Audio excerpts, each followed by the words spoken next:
Welcome back to the podcast. I am Fallon Jordan, and I'm so excited and delighted to have Margo Fraser with us. Thank you so much for being here, Margo. Thank you. I'm excited, Fallon. This is going to be fun. Me too. And I'm excited because you have so many different things that you're passionate about. And I'm just really excited to kind of see where we go today. And I will put Margo's full bio and then some of the links that we'll be talking about today below. But just to give you a little bit more insight, she is a certified human design professional. She's certified for the International Human Design School, which is very, very cool. And she's also a nature mystic, cosmic connector, and a certified intuitive strategist through the Academy of the Soul. And these are all like places that I've never heard of before. So I'm just excited to like learn more about, like when would you say like your journey kind of like quote unquote started? And then how have you kind of wove these different assets of what you offer together? Yeah, absolutely. It's not like I had, some people will have like a near-death experience or some lightning bolt Yeah. moment. I didn't have any of that. It's just been this gradual course correction, let's call it, little nudges that have come through. And I was always open to new information and new ways of doing things. I was very involved in competitive sport, figure skating, and then speed skating. And through those, you're always looking for how can you improve your performance, right? How can you take that next step? And there's a lot of psychology involved in it as well, right? How do we get the mind and the body working together? And exploring things like, okay, if you have an injury, oh, well, the traditional stuff doesn't seem to be working, right? Oh, well, let's try acupuncture. Let's try holistic methods. And I ended up coaching and speed skating as a volunteer, Oh, part of what I did. And so we were always learning and exploring and talking to holistic practitioners and what can you do, because my athletes were competing at a high level, which of course drug free, right? So how do we get the best performance? We're not going that route. We're not using performance enhancing drugs, but how can we really maximize the brain body system and get it working together? And I worked myself in the field of ergonomics, helping people to return to work or stay at work or not get hurt at work. How do we set up their work environment to allow them to, not get hurt and be productive at the same time? But sometimes you observe like, this person's trying to return them to work. We've set up the station really good and they're still having issues, and you could sense there's something else yeah. going on, right? Sure. And so my own journey came through exploring, gosh, like even in relationships with others, when things don't work out, what's my contribution to that, right? Certain Yeah. patterns are showing up here. Yeah. What am I bringing to this? And I started following a woman named Allison Armstrong and taking a lot of her courses, which are in I'm partnership. obsessed with her. Yeah. And so I did all the courses. She did a lot of live training at that point. And then on a summit that she was on, I heard a woman named Crystal Hughes talking, and it was more the intuitive. And I don't even know what she was talking on, but I was just like, I got to work with her. And she runs the Academy for the Soul, which is all about helping people open up their intuitive capacity. Cool. And then along that journey, I got introduced to human design. So things just came in. I was like, that's so accurate. I got to learn more about that. And on that stream, I started I really did my research. I have a defined ajna, for those who study a little human design, likes to research things, and defined head. So I was looking at all the different places I could go, and I knew I would want to go deep. I knew I would want to excavate all these the cosmology of human design and the dream, what happens in the dream time, and going below the surface. So that's why I chose to go through the International Human Design School, because I could get to those deeper Yeah. layers and get a number of different teachers and perspectives. And so human design really brought out, yeah, here's your map. Here's your genetic map. Here's your operating system. Here's your strategy and authority, how to make decisions in your life, without getting the mind so wrapped up in, overwhelm and pros and cons lists and all that stuff, and that resonated. And yet at the same time, on the intuitive journey and helping people healing that way, it was okay, I can tell people about their design, but just being aware sometimes isn't enough to let go of the shadow sides. And I'm sure you found Oh, this as for well. sure. Yeah. So let's bring in the, the healing modalities to help them work through those shadow aspects and come out the other side and really live authentically. So, and that's for me what it's all about, really living as yourself. Growing up in sport, I certainly know what it's like suppress your emotions, right? Suck it up, buttercup. Yeah.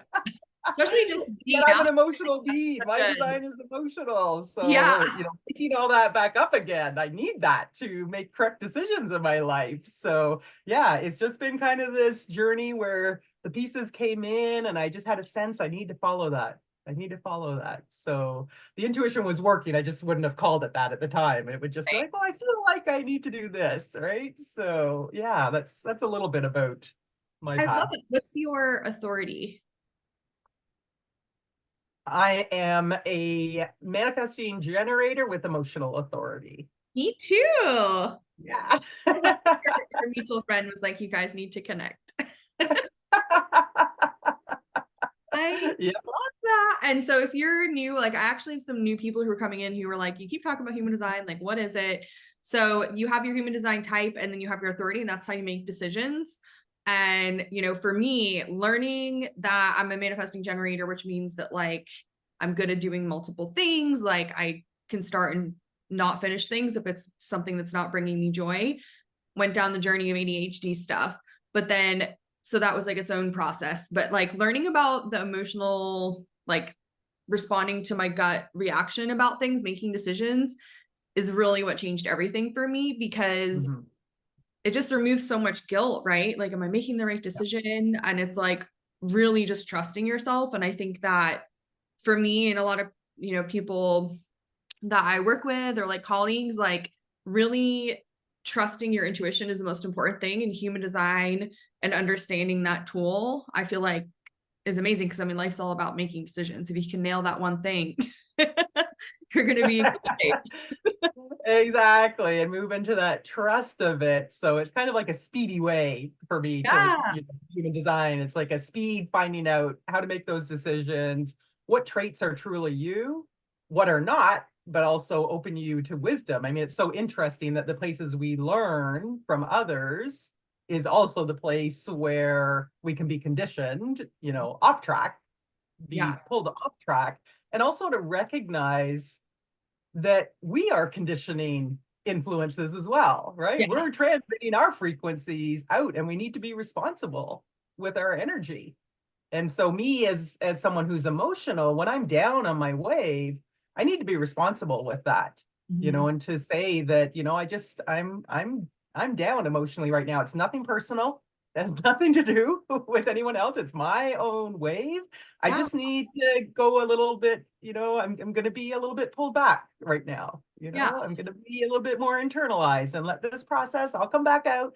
Don't worry.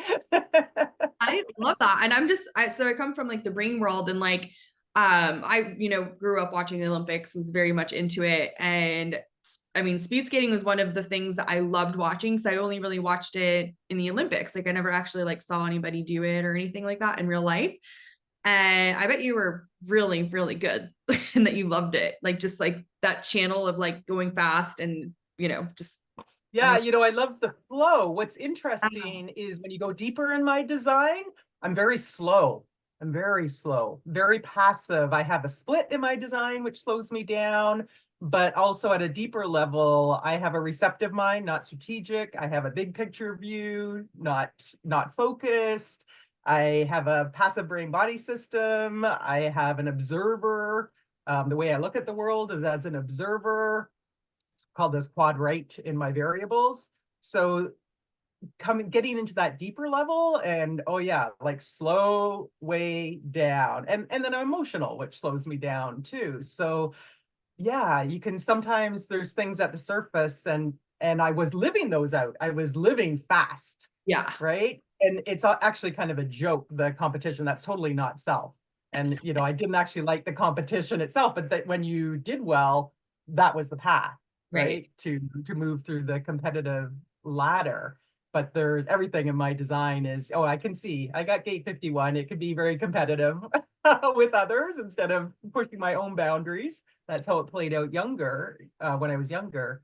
But as you kind of mature into yourself, it's like, no, this is about stretching my own boundaries. And I actually had that at my Chiron return, which in human design, it's your Chiron returns around age 48 to 51. And that's really your blossoming into adulthood. And at that time, and it was just before I met human design, I was competing in triathlon. Wow. And I was in the race and I had a flat tire on my bike Oh and no. I stopped and I changed it and I had another flat and I stopped and I was like, you know what? I'm done.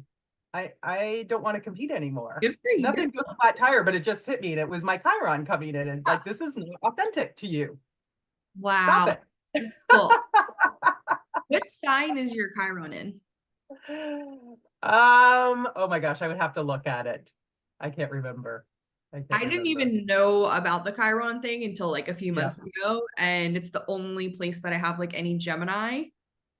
And I've always had like a very complex relationship with people that have a Gemini sun. And I'm like, that's because they're mirroring me. Oh, Yeah, it's my only logic that in my chart. I have no gates of logic in love my that. chart. Yeah, it's at deeper levels in the lines, but still, yeah, it's an interesting to be this kind of quad right, very passive, um, really, and living that now and just letting again my strategy and authority guide me. It's just like, you can start really relaxing into yourself. And I don't have to be like this go, go, go all the time. I'm not, you know, and I start to realize looking back, our school systems even, they're designed for people who are strategic. They're designed to foster focus and logic. And I suspect that there are people that are diagnosed with ADHD, for example, that are actually peripheral, not focused, and receptive, not strategic. I And love it. so they're not there to focus, focus, focus, focus. Yeah. You know, they're going to be like this, expansive and peripheral, and we need both. But the system that we're in and the world out there is very strategically oriented. It'll be a little bit easier for you to kind of fit in a certain way if you're more strategic oriented. Yeah. But what a relief to find out, oh, that's why. That's why I had trouble with this, or that's why. I mean, I was a good student, but boy, my learning was outside of the classroom, actually. It was, you know, it Oh, was in my same. own way and with the help of my parents and so on. But yeah, so it's really fun and interesting to keep excavating these other levels and continuing to let go and release what's not I authentic. love that. Yeah. Yeah. And if you're listening and you're a parent, like human design is so crucial and important. And there's so many amazing people out there like Margo who can support you in that journey if you wanted to dig really deep. But it's just to think of like what my life would have been like if I'd known more and like the parenting style, because it's like if you quit, like you're a failure, you're a quitter, quitters are bad. Yeah, So I had to do a lot of therapy around that. And it's funny that you're a skater. So have you heard of EMDR, I have. trauma therapy? Yeah, I have. I don't know much about it, but yes. Well, it's interesting because whenever I hear about skating, I always think of this story. So EMDR stands for eye movement desensitization reprocessing, lots of big words. Basically, what it means is a trained therapist will just have your eyes moving rapidly back and forth at a specific rate. And Mhm. it basically is using your eyes to help locate certain neurons in your brain to process trauma or painful experiences, whatever.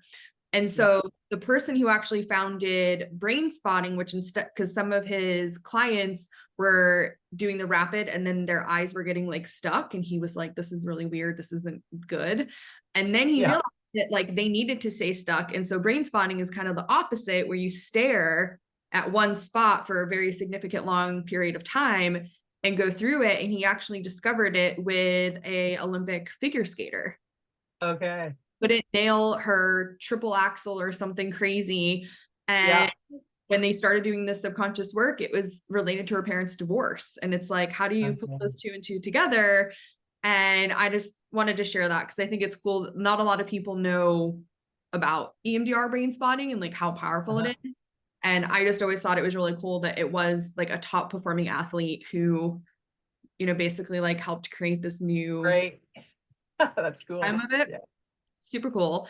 So I want to hear Yeah. more about the nature mystic stuff because I have been just getting, I mean, I love trees. I love nature, always have been. But Yeah. lately, I swear on my For You page on like Instagram and TikTok it's like, talk to the trees, touch the trees. They have messages for you. Like so this conversation is literally happening at the perfect time. So I would love to hear more just like how, your relationship with Mother Nature kind of started and then what you're actually doing now. I'm like super excited to hear about this. Yeah.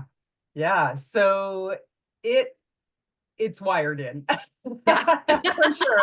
I mean, I'm fortunate that I was brought up in a small town, kind of out in nature, outside of the town, living on a lake.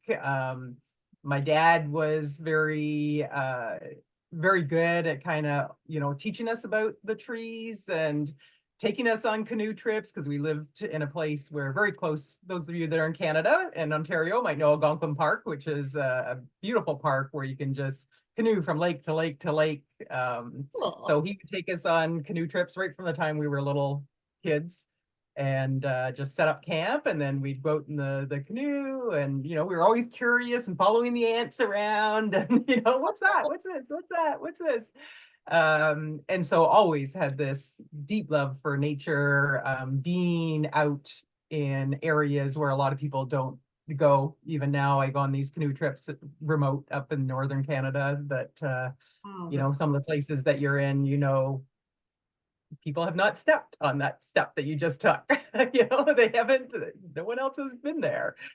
And it's just fostered this depth of respect for all of nature and what it can provide for us.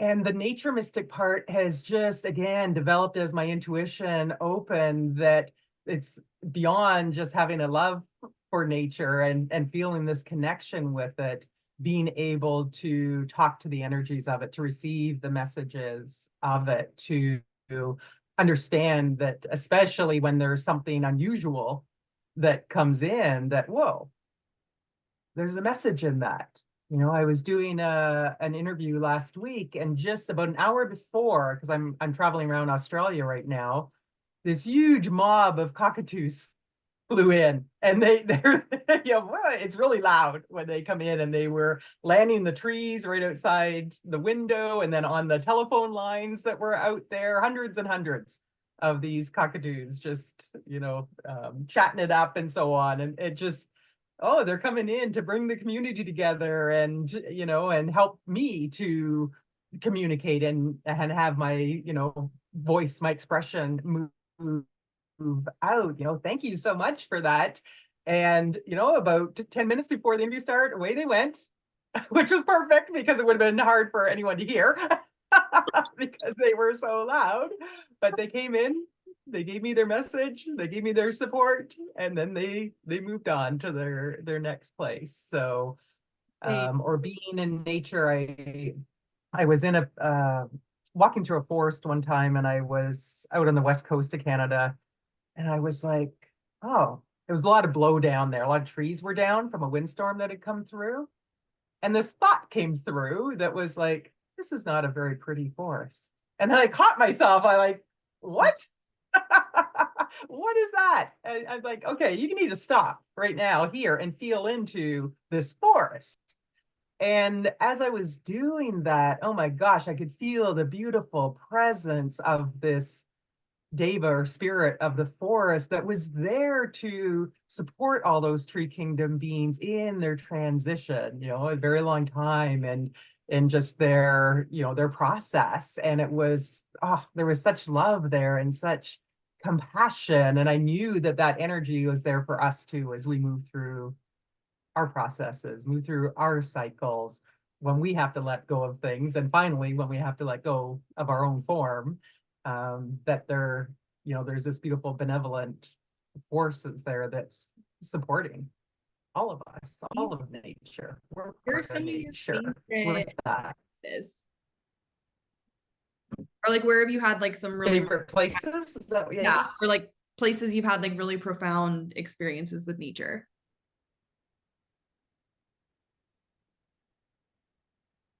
Oh my gosh. Walk, and it was like I got stopped and I was like, oh my gosh, this place is so sacred.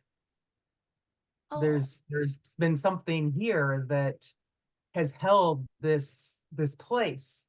I turned the corner and there's this beautiful iron gate that they, with all these beautiful animal beings and plant kingdom beings on oh, it. And it says, this is a special place to the Maori people. And it talked about that.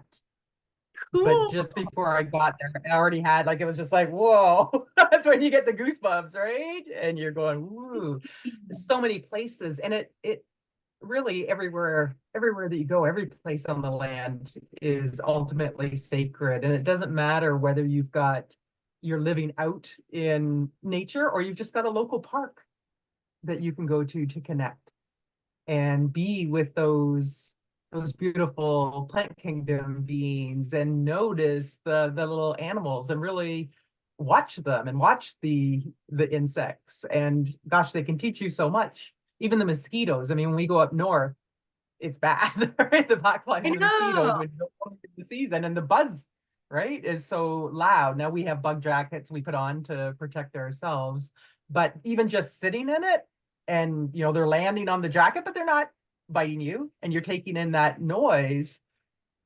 It brings you into yourself because you can't escape it. You have to surrender, which Mhm. is what a lot of what we have to do is, right? Surrendering to the moment and what's in it, accepting it, and then how do we move through it or just be with it?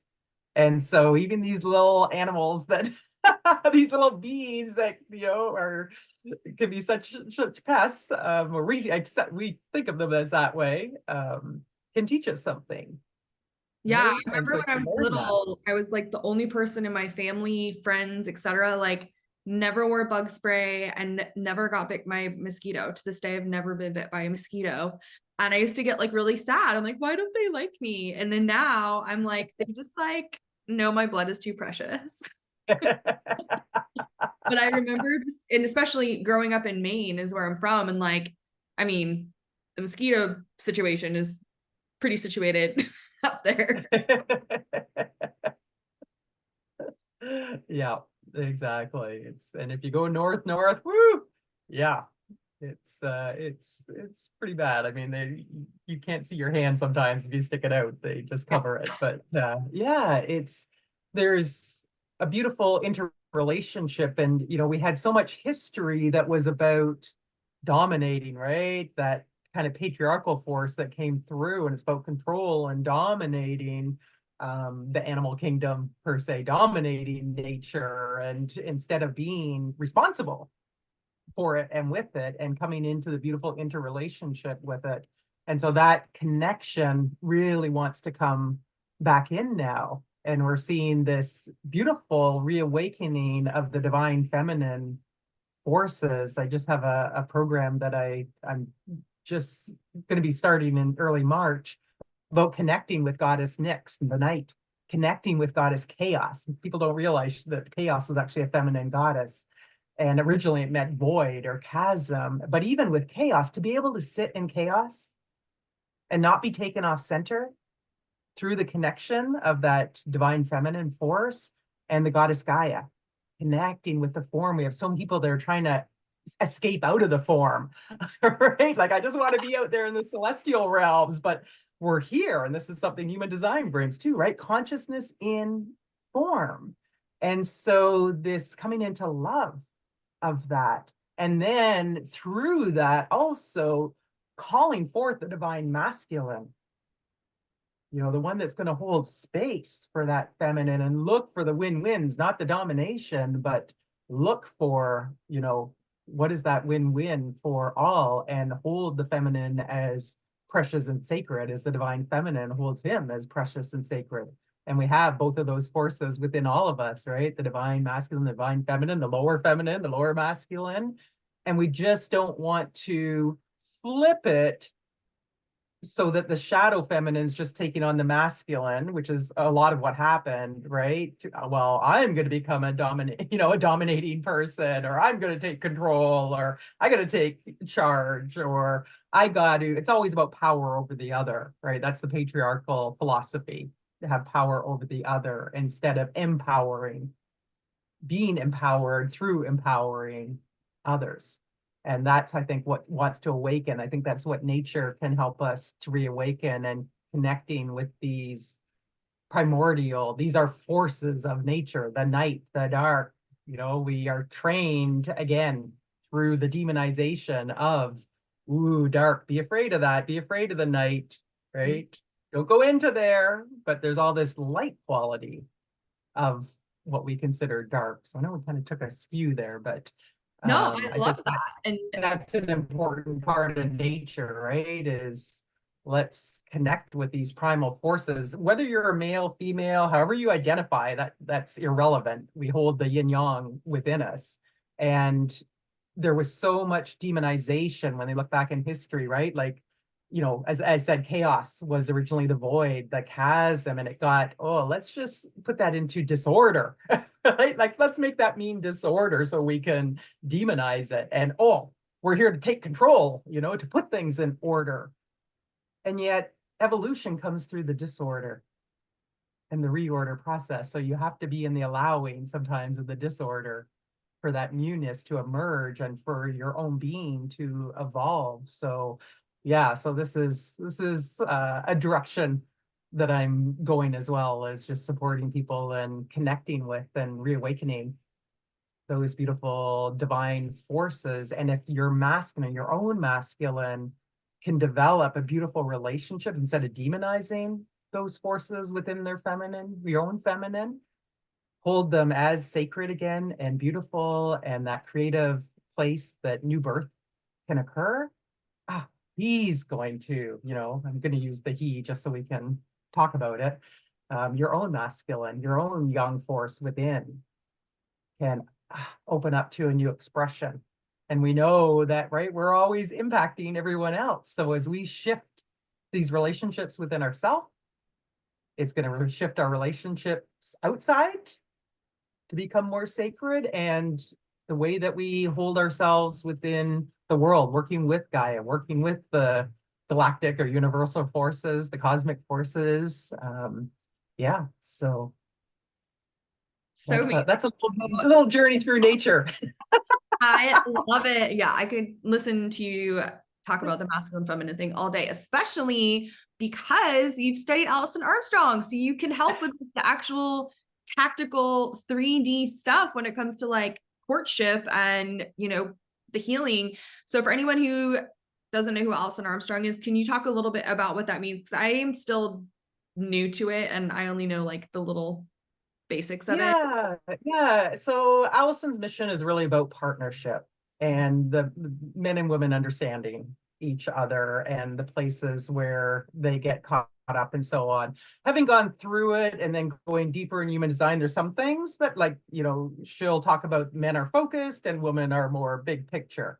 I know from human design, it's about 50-50, right? So there's little subtle things that I would bring into it, right? Kind of to even go to a deeper level. But what I love that she does is she opens the way through, like, she actually gives scripts to help you have the conversation, because these conversations about intimacy are not always easy to have. Right. And so a way to approach it that is not getting the other person's back up, right? To really approach that conversation from a place of authenticity and sincerity and wanting to come from a place of partnership, not proving your position, Right. right? As long as you want to hold on to your position and prove it, and the other person, like, right, they're the opposition then. Yeah. So how do you move through and really foster this place of partnership? And in human design, there's intimacy circuitry. We're wired in certain ways. So this is kind of what I've been able to add into to what I learned from her and take it, I think, to another level, because some people in their circuitry are very tribal, which is very on the right side of the chart. Let's say the emotional side of the chart is very much about touch. It's about mutual support. There's a possessiveness there. Now that can be a healthy possessiveness or not a healthy possessiveness, right? And some people are more individually wired, which is where romance and passion sit. And some people are more experientially oriented, which is the one that is the taboo, right? It's the one where they're just looking for a new experience. And depending on your wiring, that experience might be multiple partners and it's not personal. And a lot of people have a blend of those. How do you reconcile that? I got tribal and experiential. Well, you can still have a relationship with one person, but you might be looking for, all sorts of different places that you're going to go visit together. Yeah. Right. So a different way to bring it in. But, you got a lot of people that are beating themselves up when you look at their wiring, that's how they're wired. You don't have any passion and romance in your circuitry, then you're learning about it. You're open to the wisdom of it. Maybe you'll like it, maybe you won't, but it's not something that's authentically wired into you. And, if you're getting beaten up about that, or if your partner, this is where the relationship part can come in, starts to understand, your partner's not really wired for that. And so anytime they are like, okay, I'm going to bring flowers, or I'm going to, try and do something romantic, and it might not go off the way the other person wants it. But the fact that they tried when they're not wired for it, Yeah. wow, right? You start to see things in a whole different way, and you can bring that compassion to the relationship and support, find out how to support each other and navigate that in a way that, again, fosters the partnership piece. I love that. Yeah. So Allison Armstrong, human design, the brain stuff, like there's so many actual tactical tools that can help you better understand yourself and your partner so that you can get the compassion. Because I feel like we do talk about compassion in like general culture all the time, but it's hard to be compassionate when you don't really like know why. Like we want to know, right? Like we're human. We want to know like, why Yeah. do you do this when it drives me crazy? Or like, why can't you try and do this? Like just exploring that and using some of these tools, like definitely if you're listening to this, it's for a reason. Like learn more about your human design and your partner's human design. Learn, go through as much of Alison Armstrong's courses and books as you possibly can. Because just those two tools, like I always say, like if 50% of people on the planet were embodying their human design and understood the Alison Armstrong programs, like we'd be in really good shape. Yeah. Yeah. So yeah. So I love Allison, love the script. So they say there's some things there I would tweak, some things that people might not resonate with. And again, don't make yourself wrong about it, because it might just be in your design, it's something different. And of course, the people that are probably going to be drawn to her are the ones that kind of,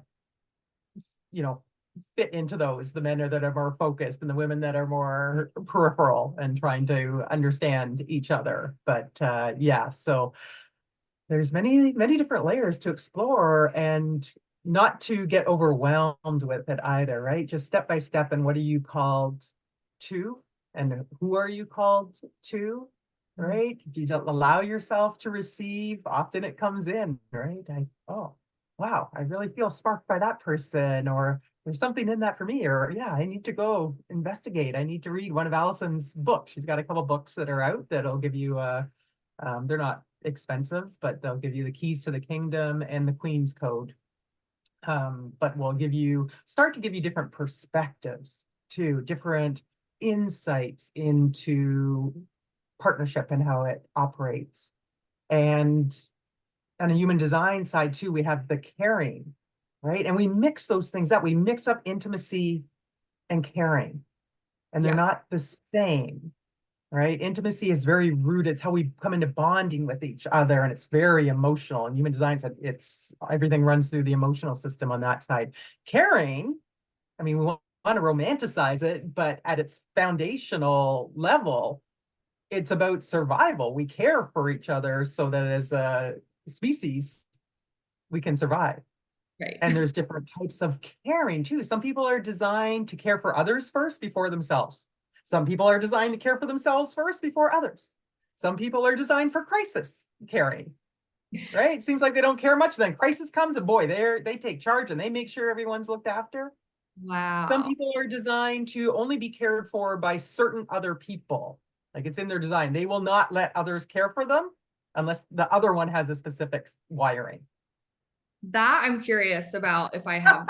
Like I have been doing a lot of working on my receiving help, but I'm like, if you're not bringing like the energy frequency that's like worth me actually being around you, like I don't want your help.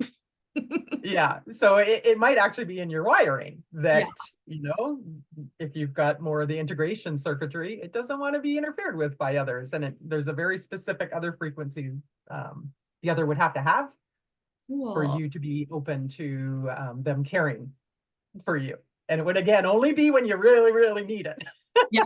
That's so cool. Amazing. So if you start understanding, right, and not mixing them up either, Yeah.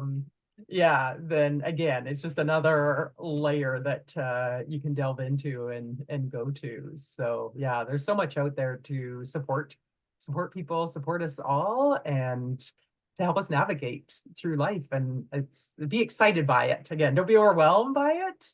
Be excited by it. 100%. Yeah. So what people typically come to you for, and what are some things right now that you're offering people? Yeah, so they'll come to me kind of from either side, but then I'll tend to blend them. So they'll come to me because they want to know more about the human design or even just get started with it. And they'll come because they've got some kind of issue that could be within themselves, with others, some kind of habit, limiting belief, something pattern that just keeps showing up in their life. I'm like, why does this keep happening to me? And, they want to do some energy clearing work. I will often, when they're open to it, also look at their human design so that I can see, like, you know what, there's some things that are wired in here for you, and you got to stop making yourself wrong about them. Or, oh yeah, that's really showing up on your shadow side in your design as well. So yeah, let's get that cleared out, and let me tell you really about the wisdom that can come in here from that. Right? It's not a pushing away, it's a transformation and getting the lessons and blessings. So I just finished the intimacy program, but I'm going to be offering, probably once I get back to Canada in the spring, the caring program, so people can understand how they're wired for caring. And it brings some relief and some ahas, and that's, this is how it's working with someone else, right? They can start from the general information, start understanding, looking at other charts of people, say in their family, for example, or partner. Okay, it's not personal. Again, let's take that weight off. They're not doing that to hurt me. They're actually just wired to be more self-absorbed, Mhm. or they're wired to care for themselves first before they can even care Yeah. for me, This you is know? cool. I mean, this is like a whole new perspective on like boundaries. Like that's Yeah. wild. Again, and it's just, and if your shadow side's coming in and saying, well, no, they should do it this way anyways. Okay, we got some things we need to clear there. Yeah. Right? Your controlling persona that wants them to do things your way instead of how they're designed for, right? And bringing that grace to it. So when I do those programs, I'm not only teaching about the circuitry and then looking at everybody's chart individually and helping to support them that way, but I do a clearing and a healing workshop as part of it too. So where you've been hurt in the area of caring, Love that. okay, let's do some healing work with that. And then the other program that it's going to start on March 10th is this one with the goddesses, working with Goddess Nyx and with Goddess Chaos and Gaia.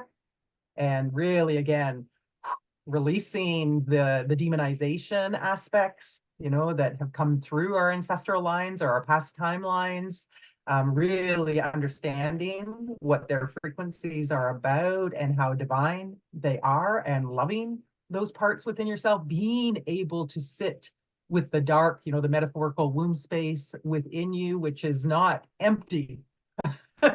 Right?